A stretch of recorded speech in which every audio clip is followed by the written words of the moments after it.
What is up, everyone? My name is Andrea. If you don't know me, you should subscribe. But today I'm going to be doing the mid-year book freakout tag for 2022.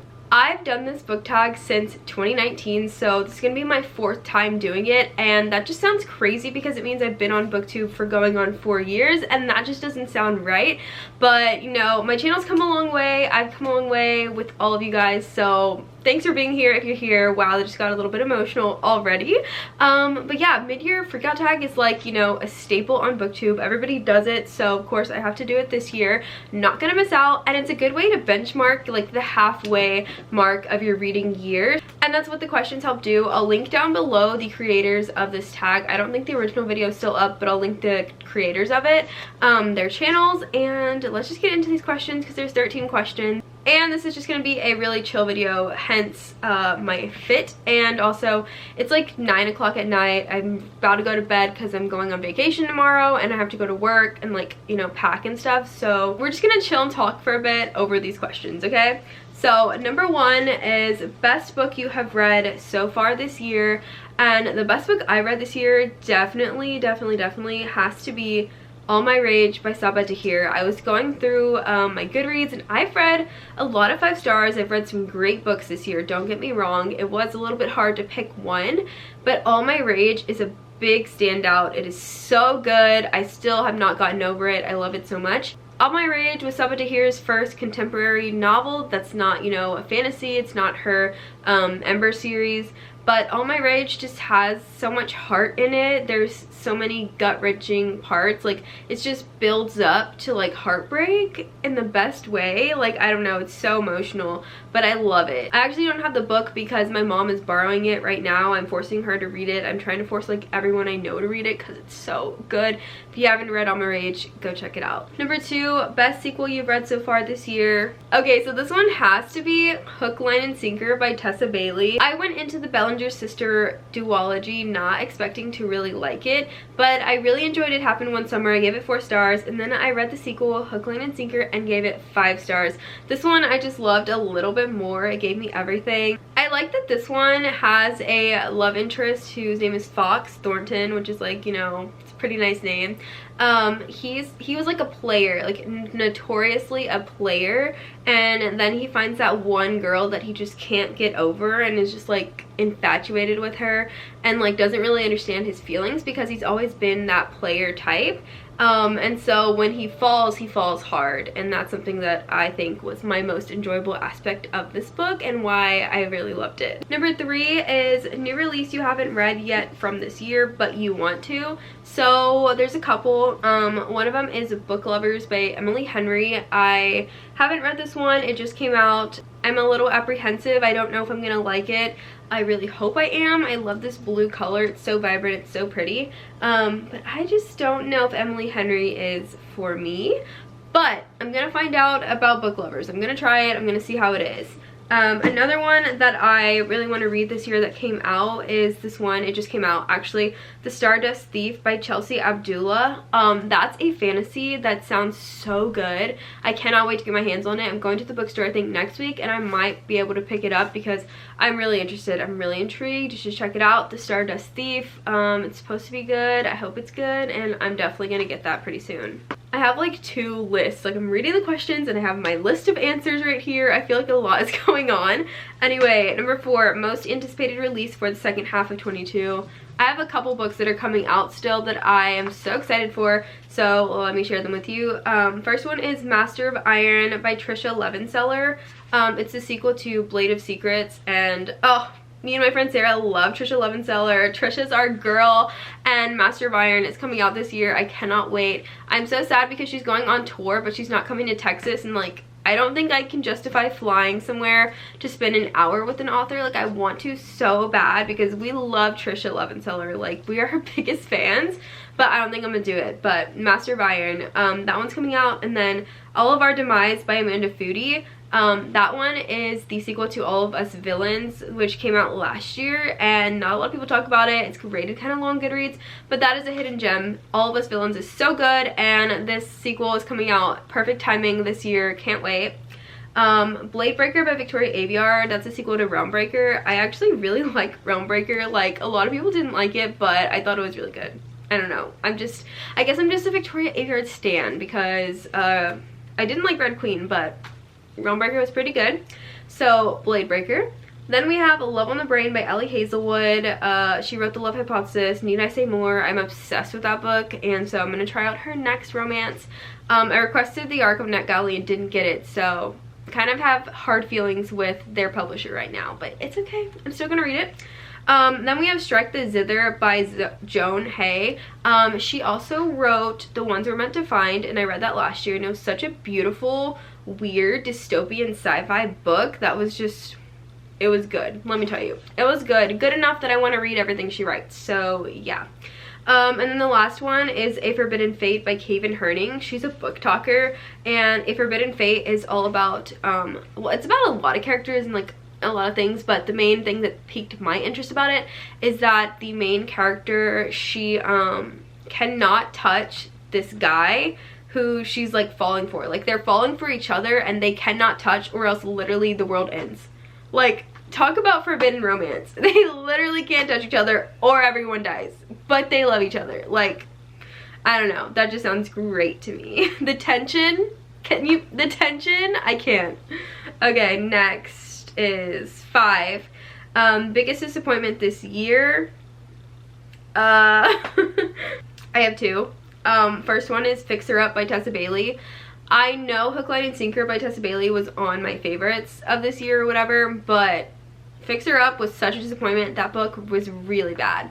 Like, I don't know if it's because it's one of her backlist titles or what, but that book was not it. People lied to me on that one. And then People Who Meet on Vacation by Emily Henry also was not it, and so many people like it, and I just was bored. There was no, like, pizzazz. Like, nothing special was going on, and I know not all books need to be over the top or whatever, but, like, nothing. Like, I was getting nothing from Poppy and Alex. I'm sorry.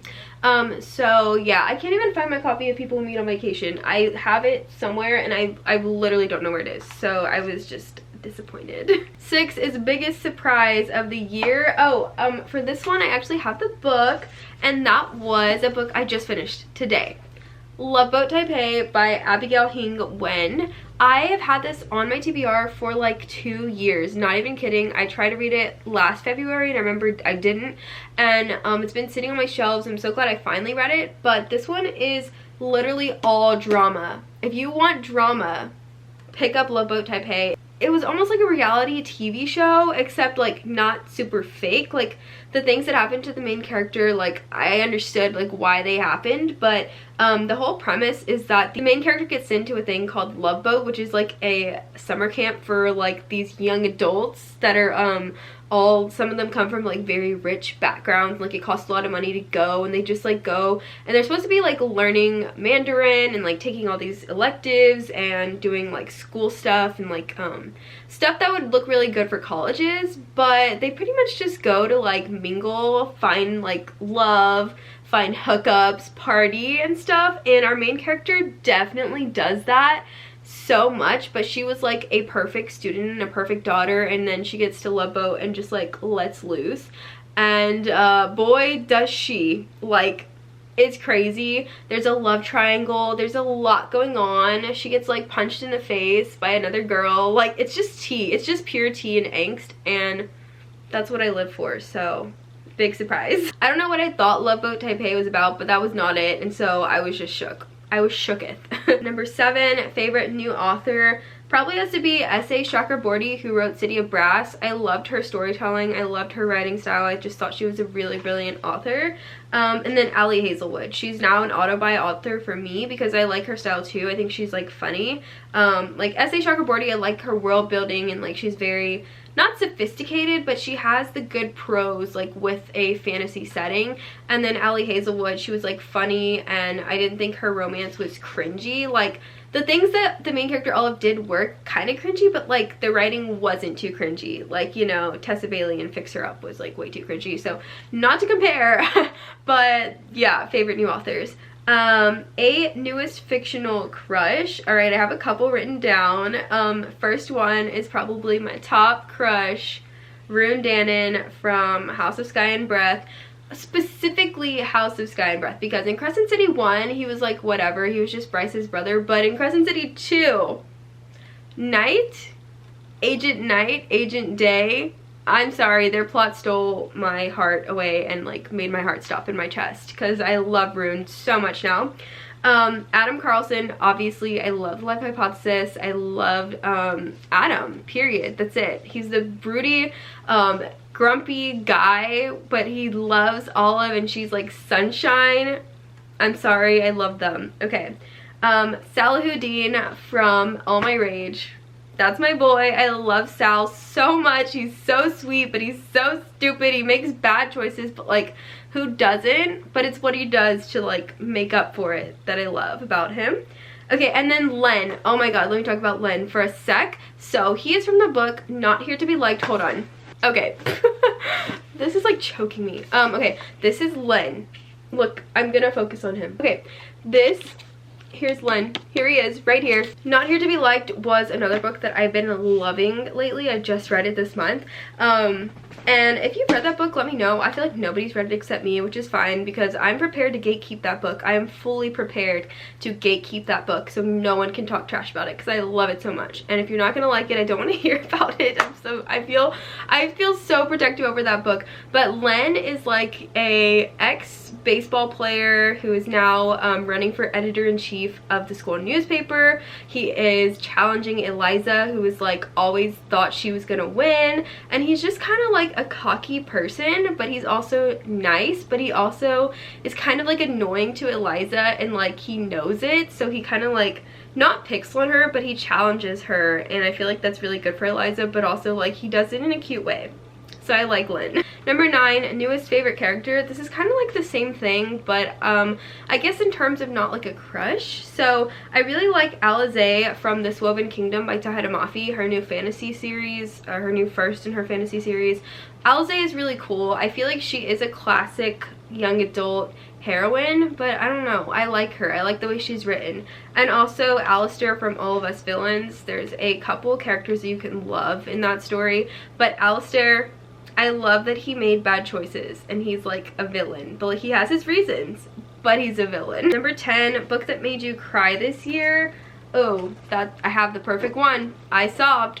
Reminders of Him by Colleen Hoover. This book just is a contemporary that deals with very adult themes. I believe it is adult contemporary. Like, it's definitely not about a young adult. It's about a woman who went to prison. She had a daughter. She's trying to get custody back of her daughter, and all the things that she does and goes through just made me sob. So yeah. Number 11, a book that made you happy this year. That has to be This Will Be Funny Someday by Katie Henry. This book, okay, I had a weird connection with this book and with this main character. Like, I just saw so much of myself in her and I loved it so much. I've talked about this one in depth before, but I tabbed it. I wrote a letter in the back of the book, basically like to the main character from me. Just like, I don't know, I just had so many personal feelings towards this book and it made me very happy. Like, when I was writing it, I was kind of crying, but I was also like happy, like joyfully crying writing it. It's also about stand-up comedy and has some jokes that I laughed out loud at. They were funny, so it made me happy for sure. 12 is most beautiful book you've bought or received so far this year. I've got a couple right here to show you. So the first one is this copy of Little Women by Louisa May Alcott. Sarah, my friend Sarah, gave me this one. It is so gorgeous. I think it's the Penguin Classics cloth bound is what it's called. I'm not sure, but I love it because, you know, the scissors represent Jo when she cuts her hair in Little Women, and that makes me just very happy. I love Jo. She's my favorite. I also got this copy of The Love Hypothesis. This is from Illumicrate, I believe. Their special edition hardcover because, you know, romances do not come in hardcovers. Also, it doesn't come in pink, so this is very special to me. This is what it looks like. It's bright as pink. I love it. And the sides are mint. They kind of match my nails right now. But yeah, look at Adam and Olive, my babies. Oh, the back also has like a quote or whatever. And then this copy of This Woven Kingdom by Tahira Mafi is gorgeous. This one was also a gift because it was from Illumicrate when I was part of their rep for that season or that 4-month session. And I love Illumicrate for sending me those boxes. They're amazing and they always have like the best books. Look at this. It is so freaking gorgeous. Like,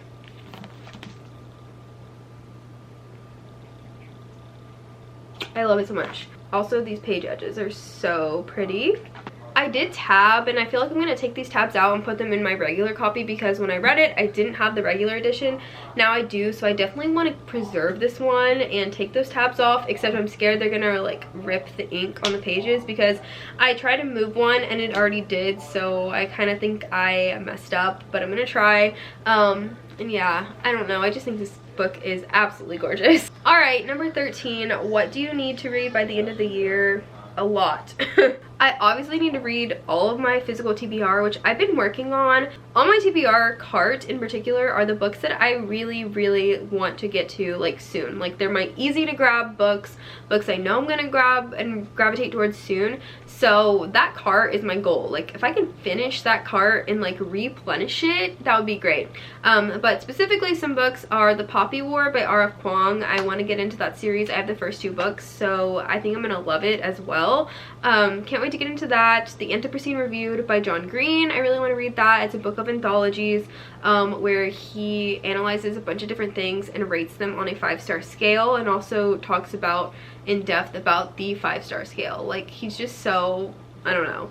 And then I want to read Dark Age, I think, by Pierce Brown by Red Rising. Okay, Dark Age is book 5 in the Red Rising world. But I was gonna wait to read it until we have news on book 6, but I think I might just pick it up because I want to know what happens. I'm just in a state of terror right now until I can read Dark Age, and then I'm probably gonna be in a state of horror after I read it, but I need to read it. So Dark Age. And then Zodiac Academy is another one I want to read. I want to read all of them, but I only have the first one, and it's like an 8-book long series, so I don't know. Like I just don't know if I'm gonna be able to like buy all of them, but who knows, we'll see. Okay, that is all the questions. So that was my 2022 mid-year book freakout tag.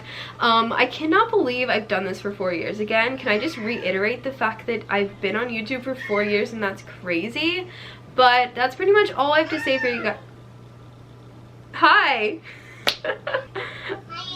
Hi. So that's pretty much all I have to say. If you want to check out my social media, it'll be linked down below. As always, my Instagram, Twitter, and all that. If you want to check out any ways to help support the channel, that will be linked down below as well. But that's it. So I hope you guys enjoyed, and I will see you in the next one. Bye. 3, 2, 1. Arguing again, arguing about something so simple. Make it clear, tell me why you're running back to him. Feeling insecure, feeling like there's more to your character. Every tear that you cry is worth it.